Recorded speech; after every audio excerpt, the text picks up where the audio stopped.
Hey everybody, welcome to another fantastic episode of Static Shift Resonant Frequency. My name is Rob Sogomonian, I'm your host today, and I am joined by 5 other founding members from Articulate Studios, all in Episode 3. Jason, what was the title of Episode 3 again?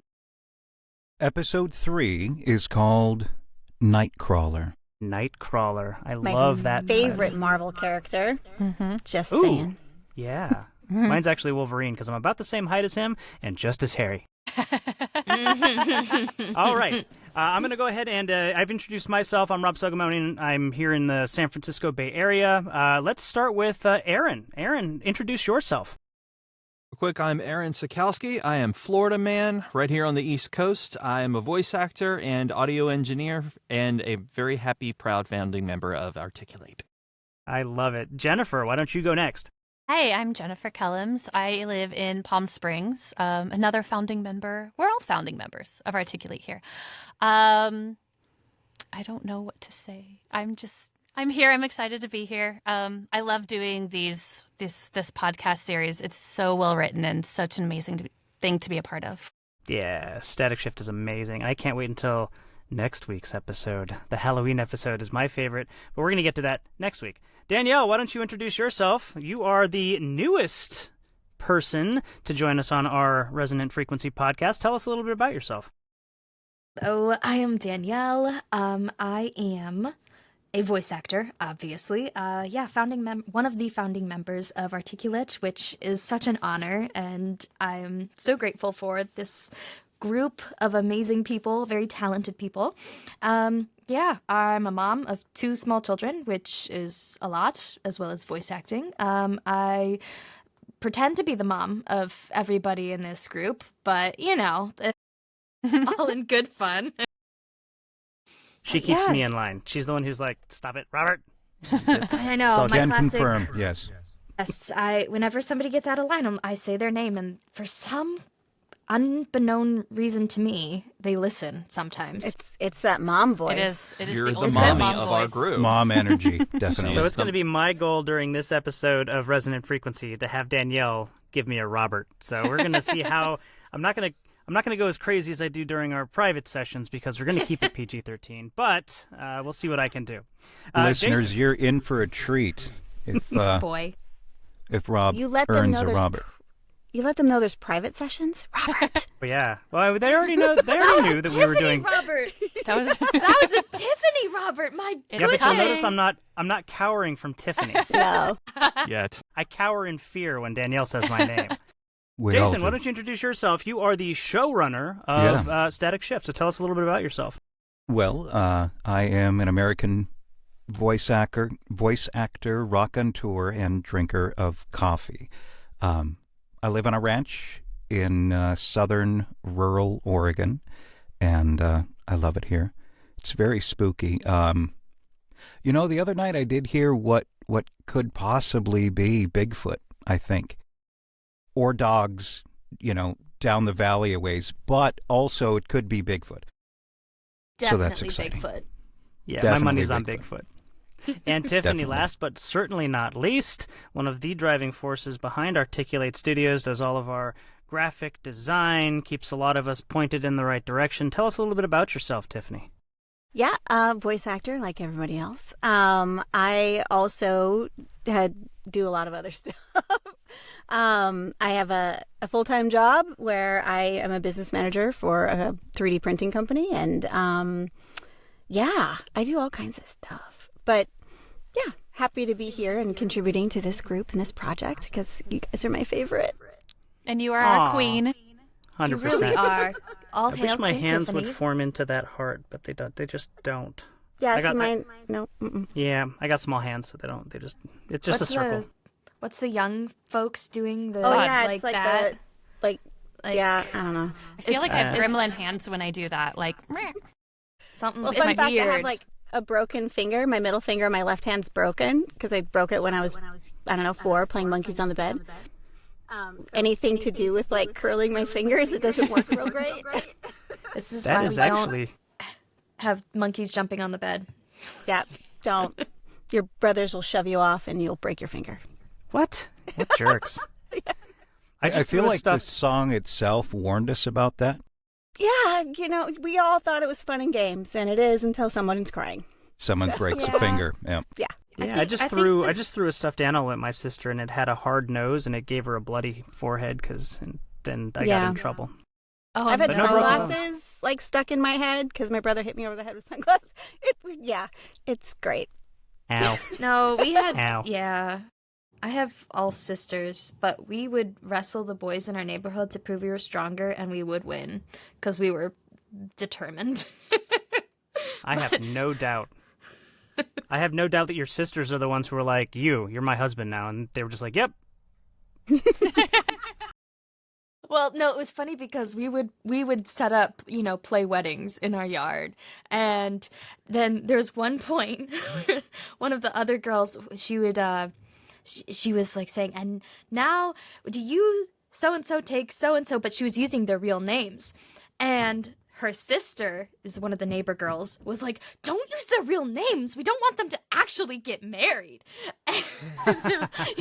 Using the real names. It was, yeah. Peak childhood.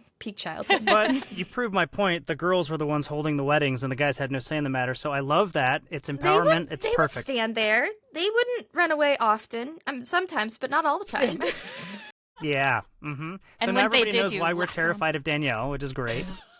I love it. Aaron, and actually Danielle. This episode kind of revolves around a story that you guys are kind of starting, right? So, Aaron, tell us a little bit about your character in episode 3, and maybe just a little bit of backstory. Obviously, hopefully people have already listened to the episode if they're watching this Resonant Frequency episode, but kind of where do you think your character was coming from, and where do we think he's going? So I play a character called Matt Kaufman, who to me is like this disgruntled PI, former police officer, and I don't know. I feel like in this episode he is given the tip of his life. Like, this is it. This is the way out, right? And as far as from like an acting perspective, I stereotypically pictured him as like this Castiel-looking character from Supernatural. Okay. It always goes back to that stupid brown trench coat. I don't know why. It's just where my brain goes. And as far as the performance was concerned, I didn't want to make him straight up sound like Cass himself. So I kind of went halfway there. So he's kind of down here like this because I hate life and I just want me and my friend Jared to go out and drink a lot and quit this stupid job and drink a lot and drink a lot. So when Danielle calls you and you say, "Hey, why don't you call back tomorrow, between the hours of 8 and whatever." And by the way, Danielle, I did not know your voice could do that, but it does make sense given how terrified I am of you. That, you can modulate your own voice like that.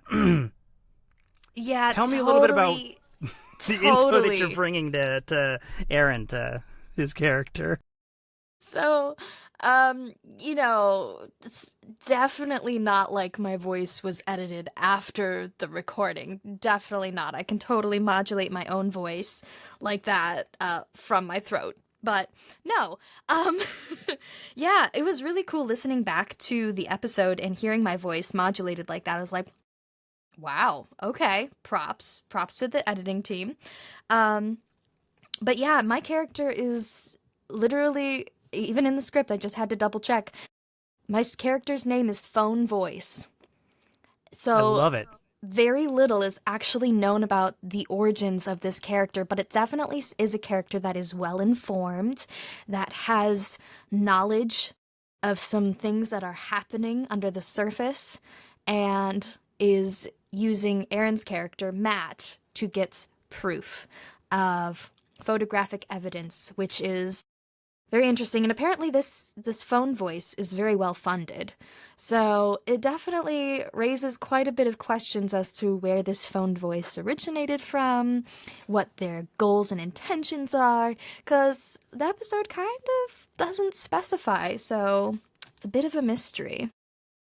One of my favorite things about like the first I guess it's the first half or first 3/4 of this episode, 2/3 of the episode. It's just you and Aaron talking. Your character, Aaron, phone voice, and Matt are talking, and there is one thing to be said about taking somebody's voice and like using the modulation to make the character, to give the person a character, right? What I loved about this is you can tell that there is a performance behind the modulation, and the modulation just adds to it. It's not like, oh, we just, the actor couldn't do a good job, so we went and did some post to make the actor sound good. You can tell that there's a good performance there between you and Aaron. Like you're kind of sort of manipulating him a little bit, but not really, because you actually do want the info, but you kind of have to motivate him a little bit to get to where you want him to go. I just like the chemistry between the two of you, even though you're not technically in the same room, is awesome, and I loved it. And I don't know if you and Aaron want to talk a little bit about, because I believe if you guys, if we produce this the way that we've produced most of our episodes, you guys probably recorded that together at the same time, right? Or was this something where you guys recorded totally separate? Actually, it was separate because it had originally been a group reading, but I missed it. I think I was doing something with my babies, probably, or busy at the time, and so I had to record my lines after the fact, which, I mean, it's always a challenge in a sense because you're not actually listening to the other person record, as while you're by yourself in the studio and they've already done their lines and you're doing your own lines. But Aaron and I have actually worked on a couple of other projects before, just for practicing different scripts, practicing characters, doing different fan dubs and such. And so it's very fun doing stuff with Aaron because we've done it before. And I always know he's going to bring a top-tier performance, so that's something that I thoroughly enjoy. Yeah, I don't remember. I mean, this was, again, a lot of these first early episodes we filmed about a year ago, so like 9 to 12 months ago. I think the first episode was even 13 months ago, the original pilot, which if you go back and watch the first episode of Resonant Frequency, that original pilot episode is linked in the show notes. I think we recorded that 13 months ago in like October, November of last year. And then we re-recorded all of our lines for the new one that we released that actually is the published version in the podcast. It's been so long that I remember us getting together to do certain episodes, but a lot of the episodes, until I hear the final edit, I don't remember what we recorded. I don't remember what the storyline was. And then I listen to it again and I'm like, oh my God, we're so damn good. Not to be, humble brag, sorry. But it's one of those things where, like, if you've ever done like a drawing or a sketch and then you put that drawing book away and like 5 years later you pull it out and you look at it and you're like, wow, like I actually, like, it's like seeing the thing for the first time and forgetting that you were able to do that, if that makes sense. Mm-hmm.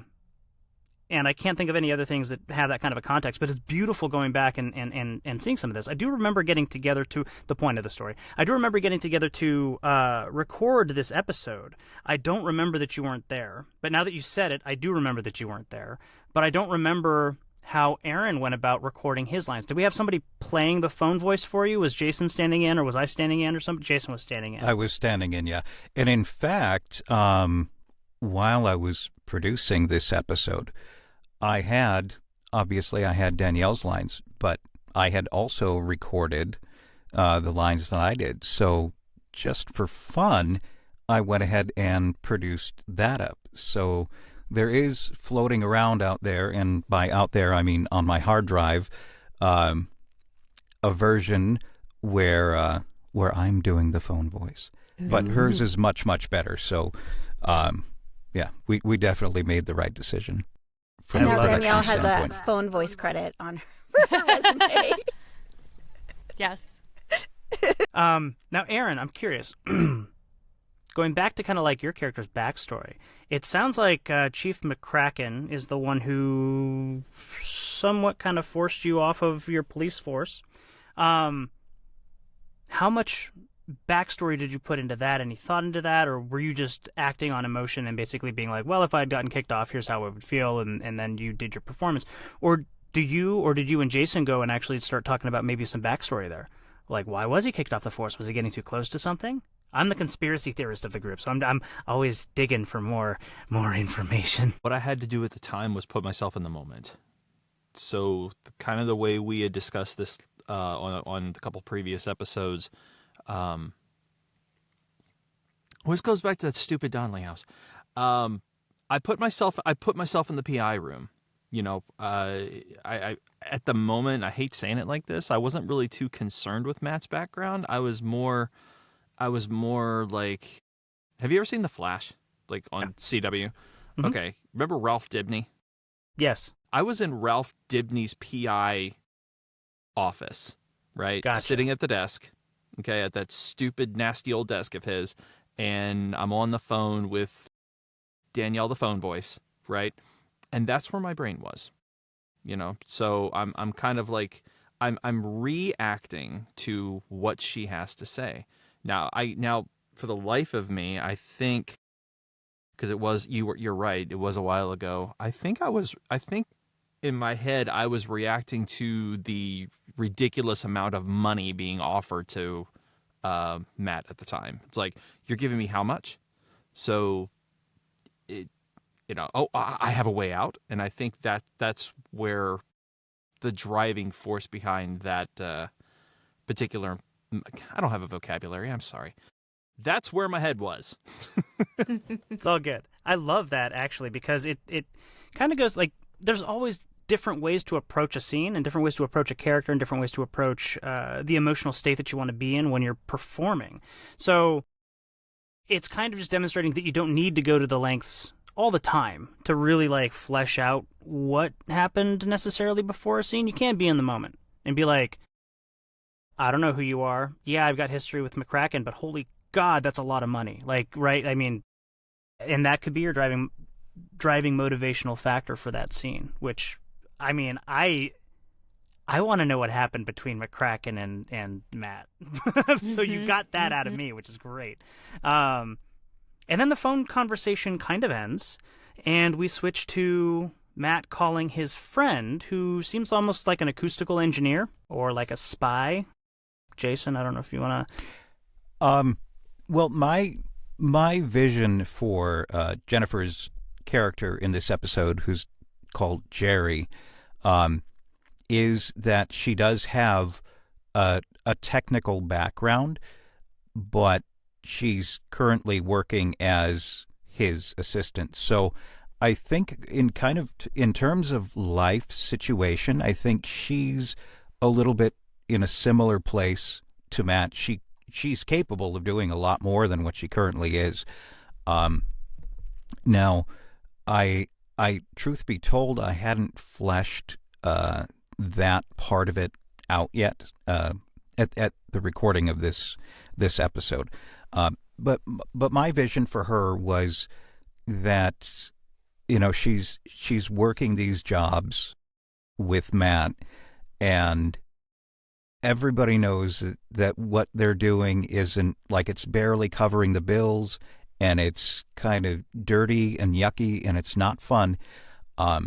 So I think kind of spiritually, there really is a kinship and a partnership, where they see a lot of themselves in each other, and that's why they have this kind of rapport, where nobody has any kind of illusion that this is what they want to be doing, and so they're stuck a little bit, but they're continually trying to make the best of their both their individual and collective situations. I like that, and I think if you're going to be doing something dirty and yucky, you do want it to be fun. I didn't know that I was an assistant. Robert. Yes, I got it. That was forced. That was a mild. Though. That was a mild Robert. That one doesn't count. Yeah. Okay. I was gonna say you looked. Yeah, I was like, you're trying too hard. This is a reluctant. You didn't really mean it, Rob. Okay. We're going to have to go off the rails on this one, so here we go. Yeah. So I didn't know that. I never approached Jerry as an assistant per se. I had always approached her in this script kind of like a fellow PI that maybe he calls on because he knows this job is bigger than himself. So assisting in this job, but, I am my own woman, Jason. Yeah. And honestly, that's one part of Jerry that really hasn't been explored. And that's not to say that won't change at some point in the future. But I think really for me the headline is that, like, in my mind, Jen just kind of like swaggered her way into the booth and said, "All right, let's do this," and just knocked it out, and it was like perfect. And I love the chemistry between Jerry and Matt. Like, that, to me, that felt so genuine, and that was so much fun to edit, because I could hear this cadence of this banter in my head. And when we recorded it, we got the performance. So then it was like, okay, let's really fine tune this and give it the kind of rhythm that a conversation has when two people are really kind of locked in with each other and in sync. That was my goal. And when I go back and listen to it, I just listened to the episode prior to recording today, and I just kind of had to smile at the way they interact. And that was what I wanted. I wanted people to feel like I'm just witnessing two people who have a lot of, like, they have a good, solid platonic relationship. Like, it's really built on trust and mutual respect and things like that. So I had this short sequence, and I wanted all of that to come out in this sequence. And I think largely it succeeds. Me and Tara's, absolutely. me and Aaron have very strong Taurus vibes. So we've always connected on that. And I'm like the youngest in my family. High five. Distance high five. But yeah, I'm the youngest in my family, so I definitely brought the energy that me and Aaron have whenever we collaborate. And then also, like, she's sassy. She knows a lot.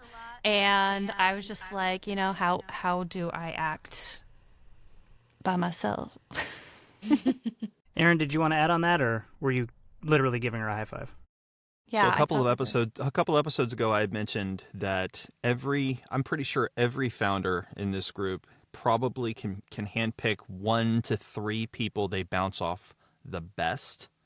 And Aaron loves Jen.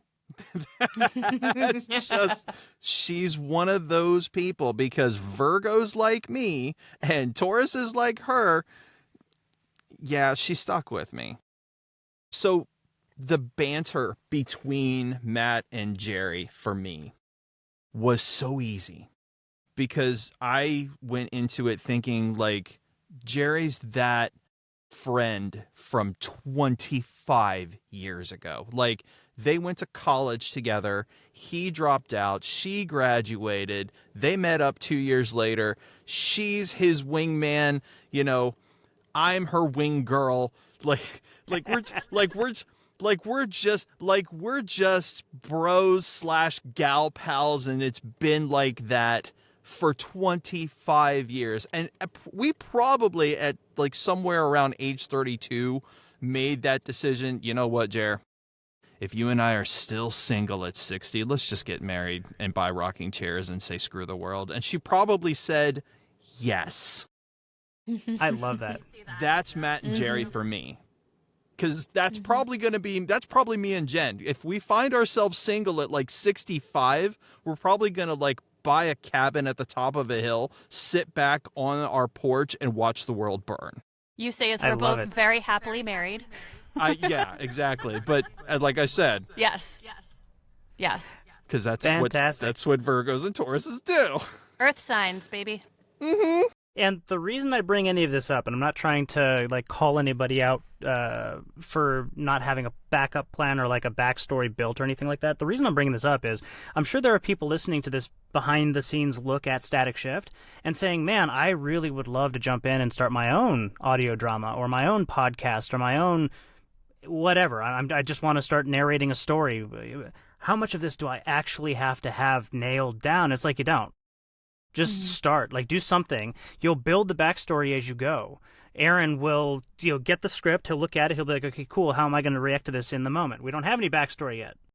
So let's just do it. And Jason coming up with ideas and being like, I don't really have the characters fleshed out yet. And even if you go and listen to one of our previous Resonant Frequency podcasts, he thought this was going to be an anthology series of just random episodes kind of pieced together, and it's turned into more of a story-driven narrative production, which is fantastic. You don't have to have everything dialed in before you get started. So that's like when I'm digging in on these things, I'm not trying to call anybody out, so I hope none of you guys feel like I'm sitting here going like, I know that you're not doing, you don't have everything dialed in yet. That's not the point. The point is, like a lot of this we're just kind of doing on the fly, right? Mm-hmm.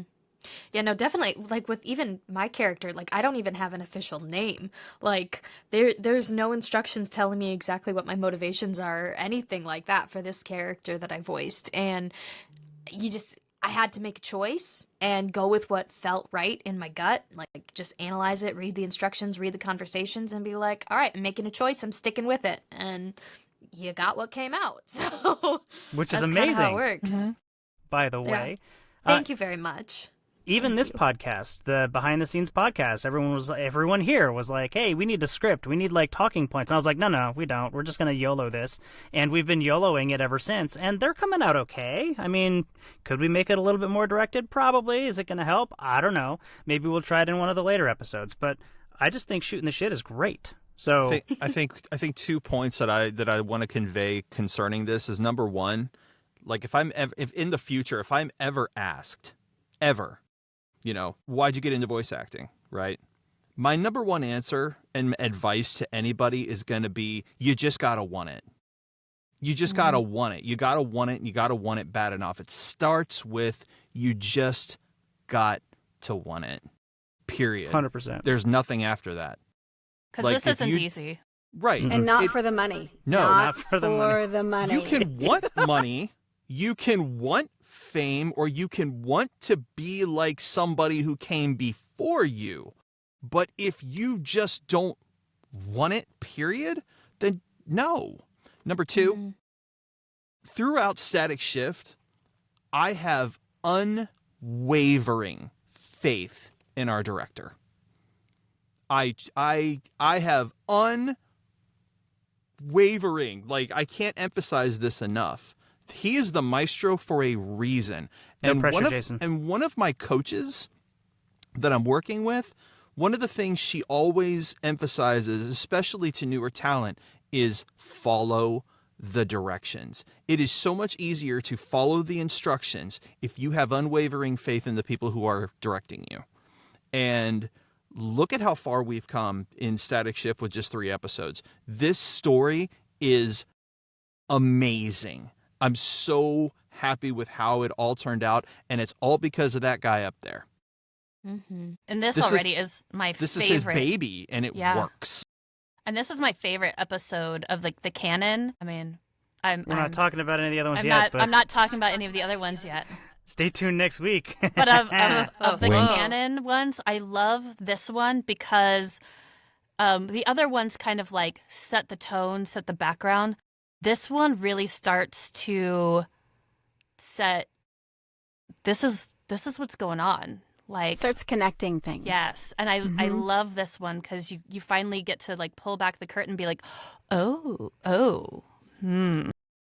Speaking of pulling back the curtain, by the way, before I get to pulling back the curtain, Jason is one of the most humble people, as well as being our director and showrunner. He's not afraid to come and ask for opinions, help, opinions on certain things. How should we do? Here's 3 options. Which one do you guys like the best? So yes, unwavering faith in our director.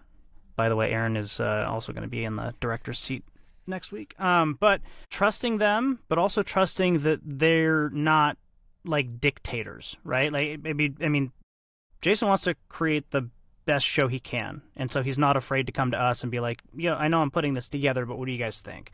And then we'll all give him advice, and he makes the decision, this way, whatever direction he's going. But I love that. So let's pull back the curtain just a bit. The next scene, after a really cool musical interlude, actually, which was unexpected and nice, we get to see who they are actually investigating. And I love this scene because I'm in it, but also because no, that's the least reason.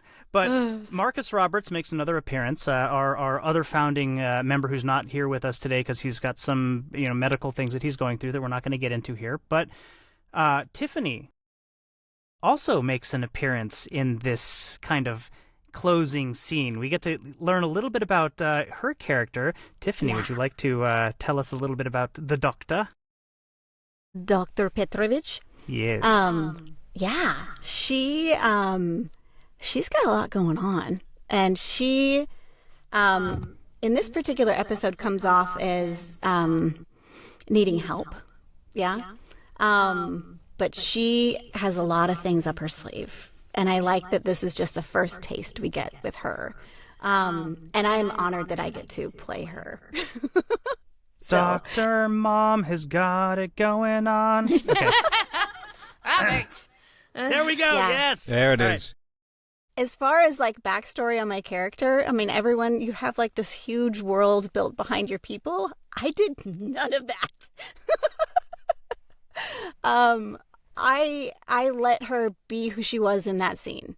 And I think it works really well for her, particularly in this episode, because I don't want to give anything away. And not that I knew anything at the time, right? But I didn't want to have any preconceived notions as to who she was and what she was doing when I didn't have all that information from the script or where the story was going. So I let her be who she was in this scene. Yeah. I love her character in this because I think with the performance you can tell that there's more to her than meets the eye. It seems like, I mean, obviously the two other characters that she's playing off of in the scene are very interested in her, taking their research forward by 100 years or whatever they say. I mean, that's not insignificant. So the fact that and she's they've been messing it up. Right. It sounds like they have Messing no idea what they're doing. They've been making mistakes. There's an illusion that maybe the first two episodes, people disappearing, are related to their mishaps. I don't know. I'm not the showrunner, but that's a potential possibility there. I still like my theory from the last episode, though, that the partners in the scenes were the ones that got transported and not the ones who actually disappeared. But that's my theory crafting. But yeah, I mean, being a sleazy kind of researcher, senator, businessman in the scene was a lot of fun to play because it's really not. It's kind of opposite of who I am as a person, so it's always fun when I get those characters who are like nothing like me, and I get to be like, how can I play this one? That's why I like the evil people so much. 100%. I love being a bad guy. At all.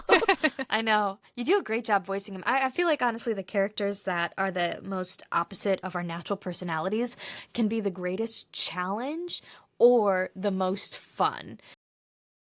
I think for me personally, voicing characters that are similar to me are a little bit more of a challenge for me personally, and characters that are opposite me, I'm like, oh, it's so fun. What can we get into? Let's voice the villains and voice the crazy people and all the stuff.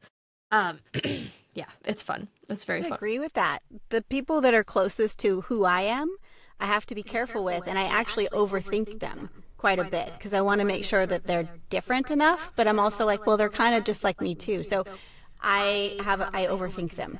But you're right. The villains and the people that are such a departure from what I am normally are much easier to play because I just have this kind of like, oh, well, they could be this. No, sorry, I just had a thought. People have said I have a little bit of a sultry voice sometimes, and so it's so funny for me because I'm like, okay, you give me a script where there's a sultry character. I can voice it very well. You put me in a situation, even with my husband, I have to be sultry. I'm like, yeah, you're cute. Okay, bye. Okay.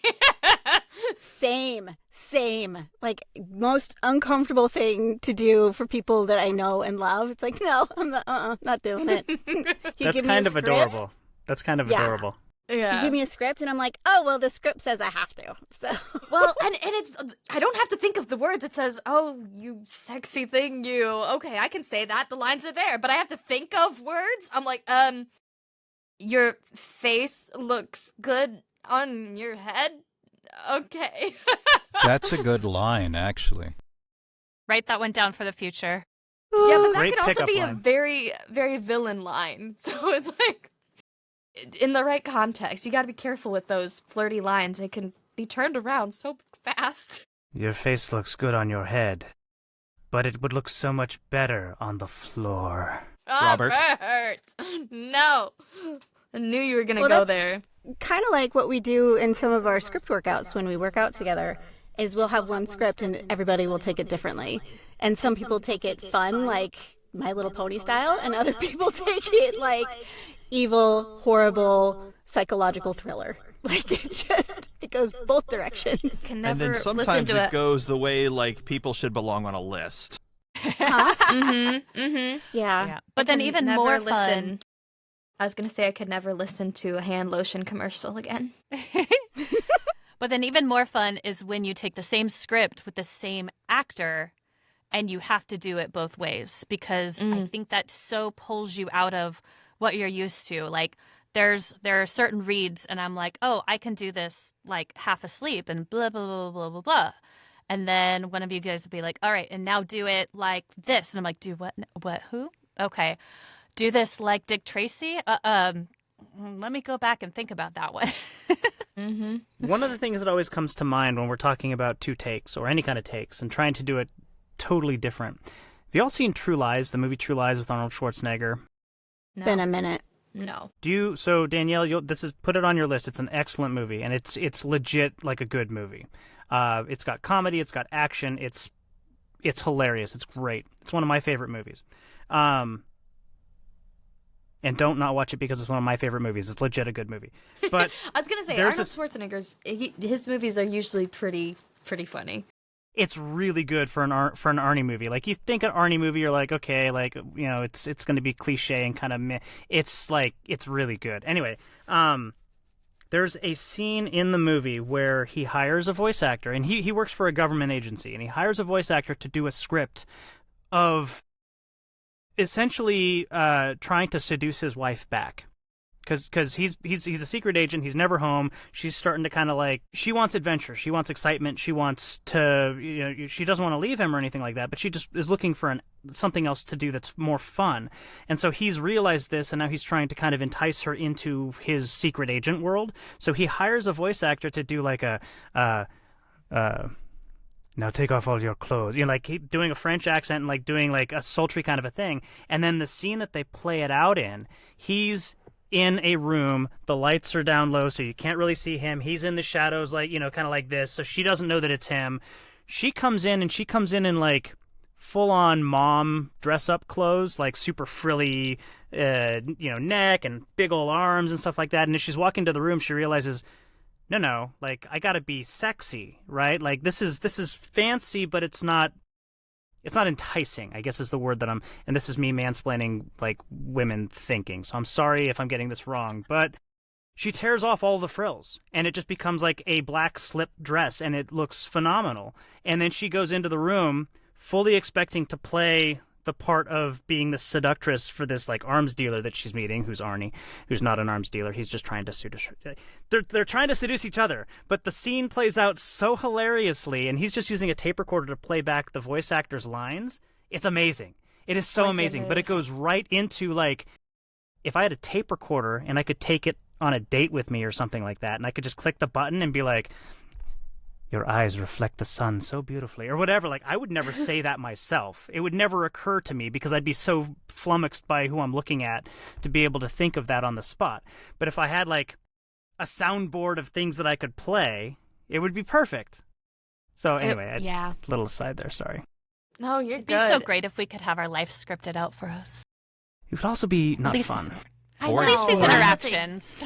Yeah. The interactions were that's actually interesting. So the interactions that were being like supposed to be super vulnerable and like flowery with our words, it's like it'd be the easiest to have it scripted out, but also the most ingenuine if it was scripted out, versus when we're actually digging deep and saying the uncomfortable words and saying the things that we really mean and that we are heartfelt about, but it's vulnerable. And yeah, it's very interesting.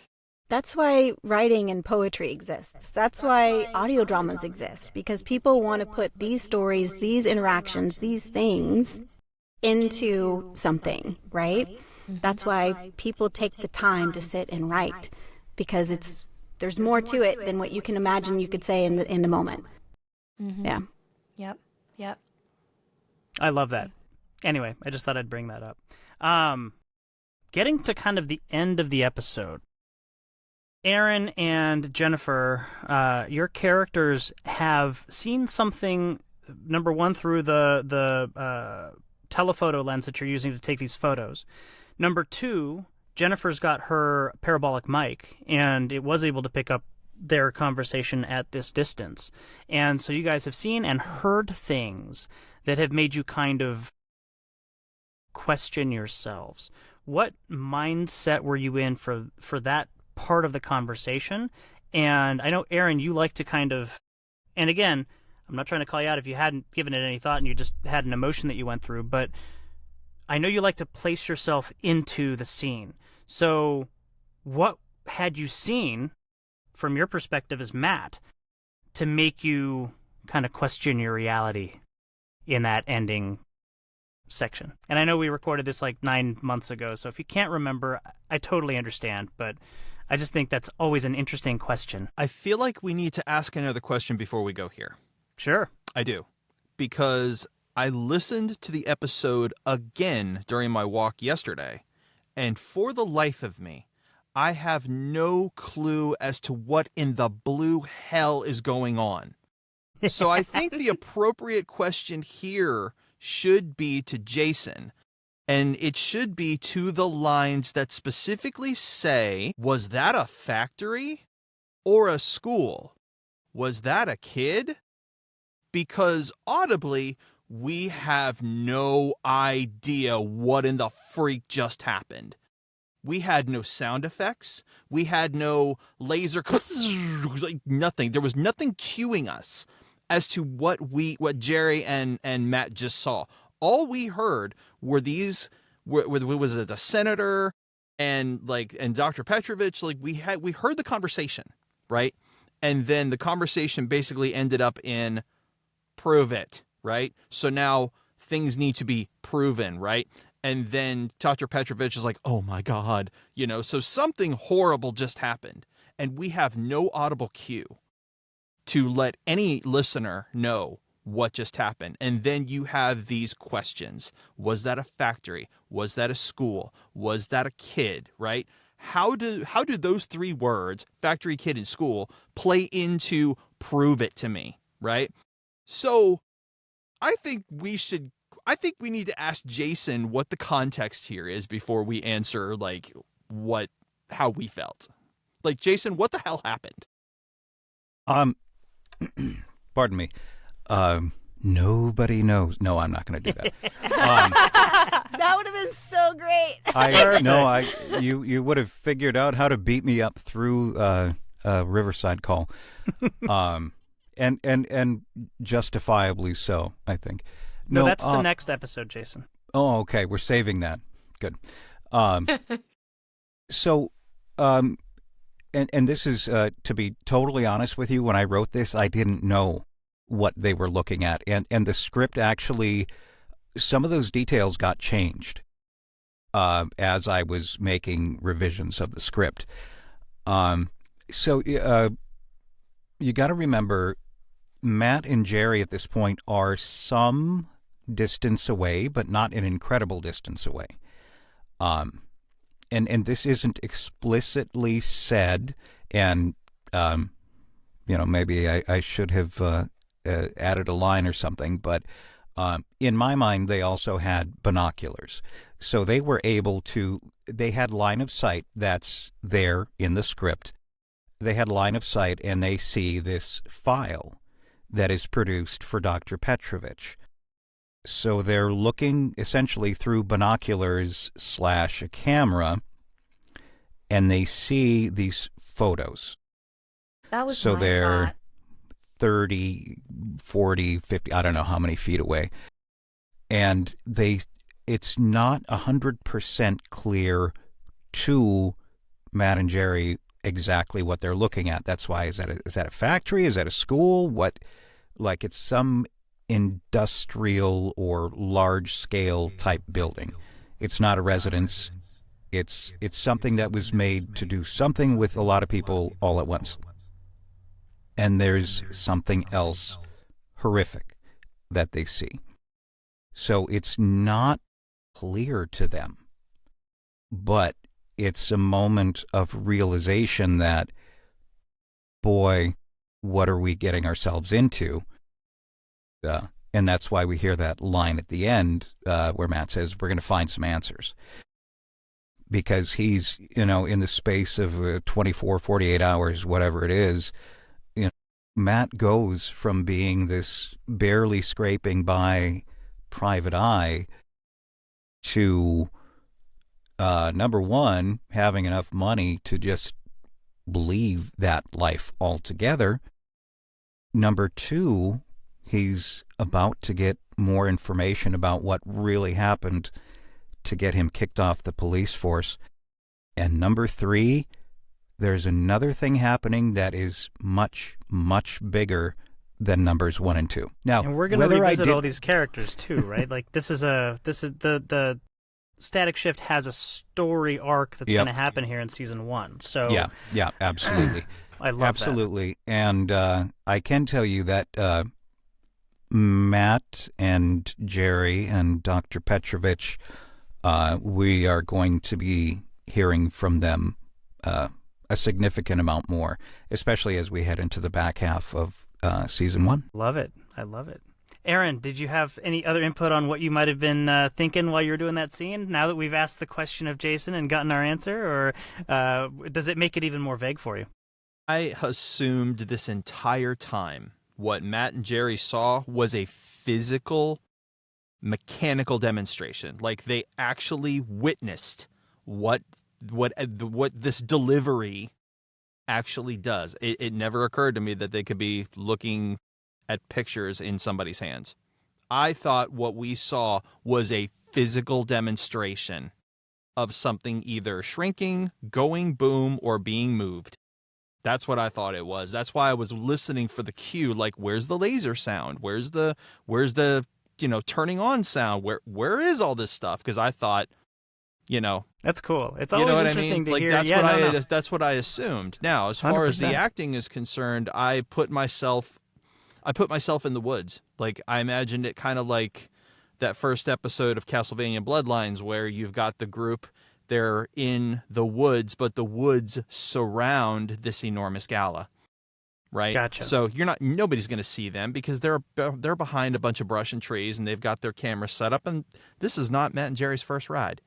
So not getting caught's going to be easy. Plus, and that's kind of how I envisioned where they were. They were positioned perfectly. I just had no clue as to what the heck they were looking at. Like, are they looking at something live happening right freaking now? And why is there no machine sounds? And why is there not a crowd freaking out? I'm glad. I'm glad. That's why I love theater of the mind. It can be so many different things. When we were recording this, I envisioned this gala in like the mansion, the white pillars, and we're just hiding behind some shrubbery. That's what I thought too. That's how I envisioned the whole scene. Mm-hmm. Like you're just off the veranda. Yeah. There's like a couple bushes, and we're just like. We demand that you create us a shrubbery. I love it. Yeah. So I do want to take a second and look a little bit into the next episode, which is, I'm not going to spoil anything, but we're calling it a beat frequency. What is a beat frequency, and why are we kind of, here's the main timeline, why are we peeling off of the main timeline to do this alternate episode? Because this is, we thought of, Aaron thought of this episode well before we decided to release it as kind of our Halloween episode. But it ended up becoming our Halloween episode because it's so goddamn good. Sorry about the swearing, but it's just amazing. So where did that come from, Aaron? And like tell us just a little bit just to kind of set the stage for what the thinking was behind that. And Jason, feel free to jump in on this too. And we're going to dive into this. We're going to do a deep dive on our next resonant frequency. I can't answer this without Nope. Okay. Nope. Yeah. Fair enough. We're doing this next week. There's just so much behind it, and I need all the actors here for it. Awesome. Well, then we will do that next My week. apologies. Well, and I No, feel the only you're way all to good. answer this question is to reveal more than we want to reveal. That's Yeah. fair enough. Fair enough. Yeah. But I did want to prep No people that next week will spoilers. be... Exactly. I don't want to spoil anything, but I do want to let you guys know that the reason we're calling it beat frequency is because it's a little bit off of the main frequency, if you will. And a beat frequency is almost like a frequency within a frequency. So that's where we came up with the name. The episode itself is phenomenal. I honestly, like, in leading up to this entire release, I have listened through all of the episodes that have been produced specifically to get to next week's episode. I'm not even saying the name of Good it. God, dude. Dude, I've been listening, like, I've listened to through Static Shift at least 20 times just so that I can get everything and then get to that episode because it's so good. So, yes, I'm setting expectations high, but I love that episode. I can't wait think- for people to hear it. Here's the thing, Rob. You're setting expectations high because it's that good. And I think so. I think even with expectations high, anyone who listens to that episode is going to be mind blown. I think Like, so. Yeah, it is amazing. It's It's really, a great really cool. kind of accompaniment to the main storyline, right? So that it's very interesting the way things are set up. There's one thing that I can say. There is one thing that I will say. I think it's fair to say that this episode, episode 3, number 1, it's groundbreaking. But number 2, more than anything, this episode has consequences. Big consequences. And what is coming next week, and I've had to give this a lot of thought, and I've made so many freaking changes. Next week is a consequence of episode 3. I love it. And I think the great thing is episode 3.1, which is our beat frequency episode next week. Jason's already raised the bar, and he set the bar, and he set it pretty high with episode 1, Blackwood Manor. He raised it a little bit with episode 2, and episode 3 raises it even higher. I think that the beat frequency episode 1, episode 3.1, or whatever you want to call it, raises the bar that much higher. And I don't want to say it's forced Jason to raise the bar again for episode 4 and 5, but everything is getting better and better and better and better. So, like, I've listened to part of the produced episode 4, I've listened to all of episode 4, which I think is also amazing, and then part of episode 5, which is, like, everything just keeps getting better, and I'm here for it. I love it. I'm so excited about all of this stuff. And guys, listeners out there, don't take this as like we're trying to compete with each other or any other audio drama out there. The truth of the matter is, Articulate is a family, and we not only work together, like, collectively, we do come up with ideas individually, but we run just about everything off of each other. And if something doesn't hit right, then we let each other know, and how that information is taken is either taken great or it's not taken so great. I'll be the first to admit I don't take a lot of feedback great, but it makes me want to work that much harder because, again, as voiceover artists, you're going to hear in the industry that everybody's a competitor, but in this family, we're not really competing with each other. We build each other up. We work very hard. We want to keep each other motivated. Rob is absolutely correct when he uses the term setting the bar. Jason has absolutely positively set a bar. It was never my intention to, kick that bar over. My intention is to meet and put out just as good content as he can, and it's hard. It's very hard on the brain and the willpower because he's just so damn good at it. So my hope is that next week, everybody, all the listeners, are just going to be very happy.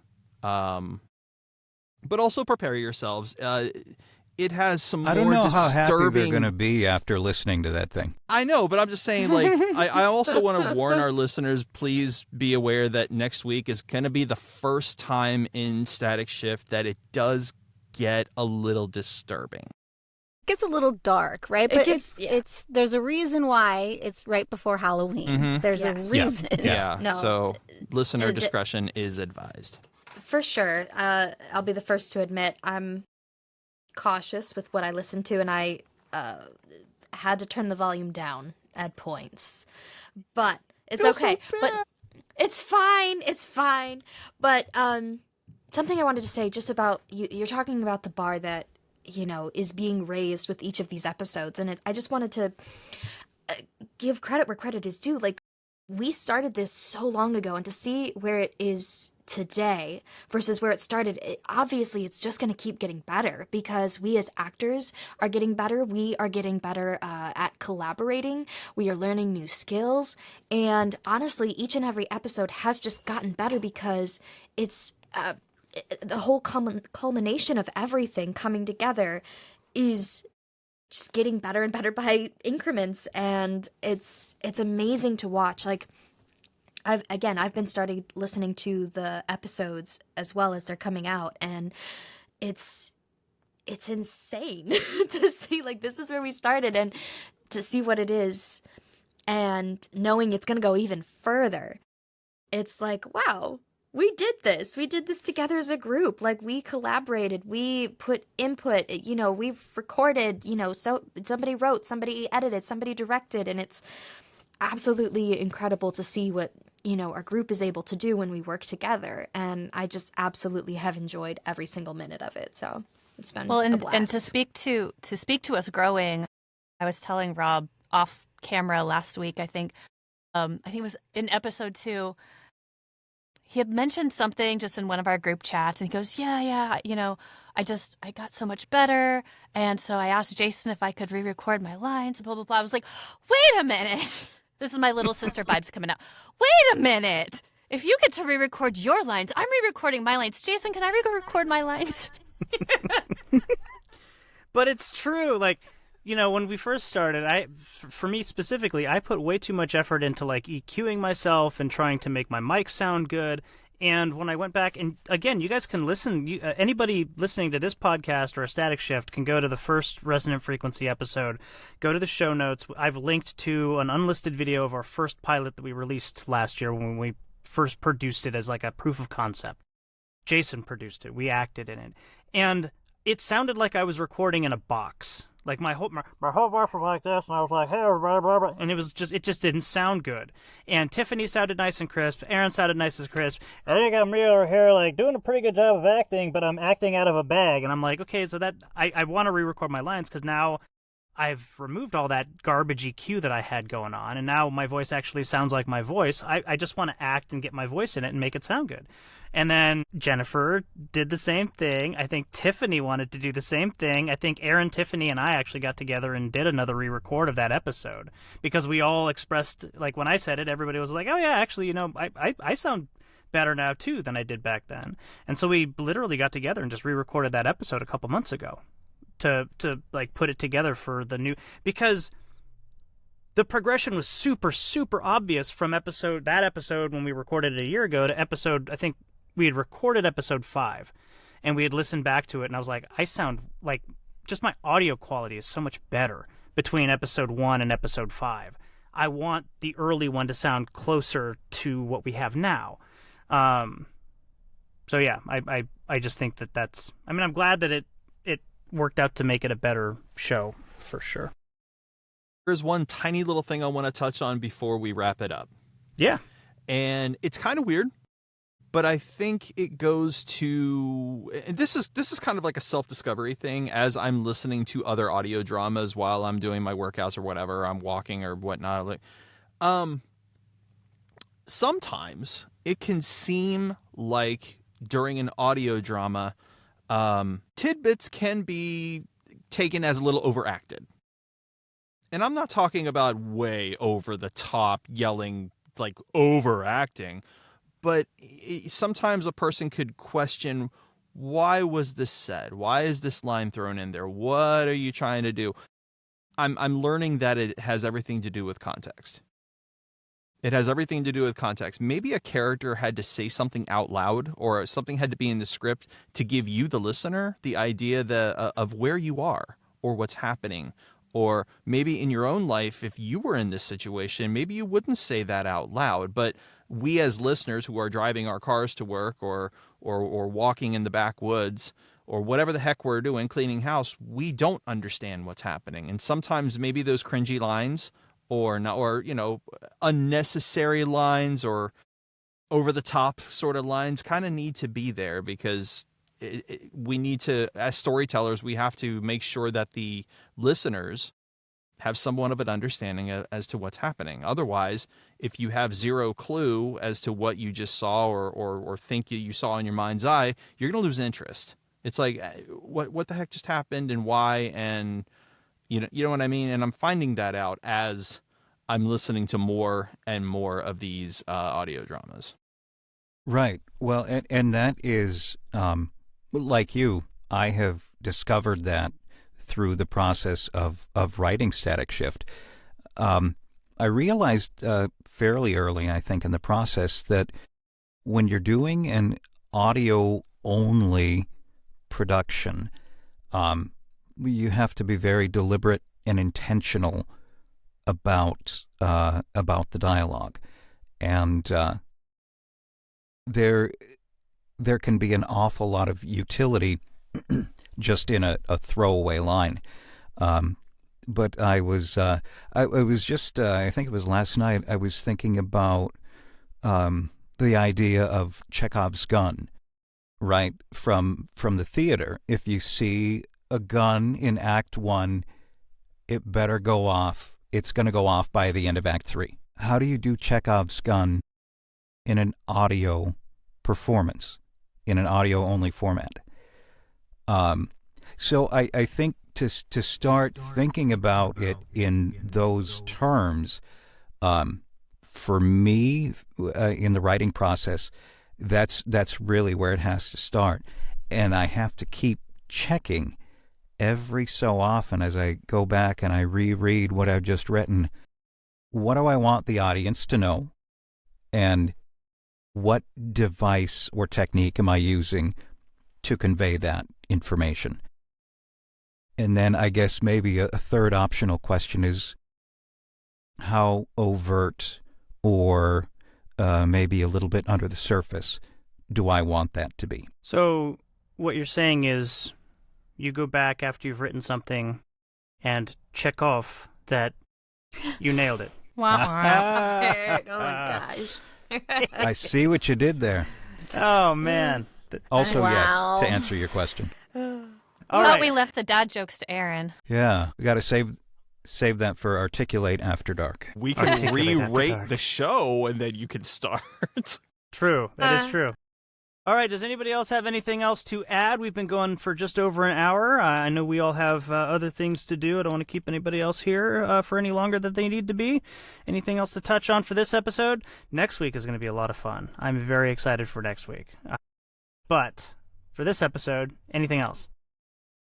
I'm good. Fantastic. Well, everybody, I hope you all have a great night. Thanks for joining us again for another episode of Resonant Frequency. Stay tuned next week for Beat Frequency, episode 1 of Static Shift. It is going to be a ghoulish good time. Happy Halloween, everybody, and we will see you next week on another Resonant Frequency.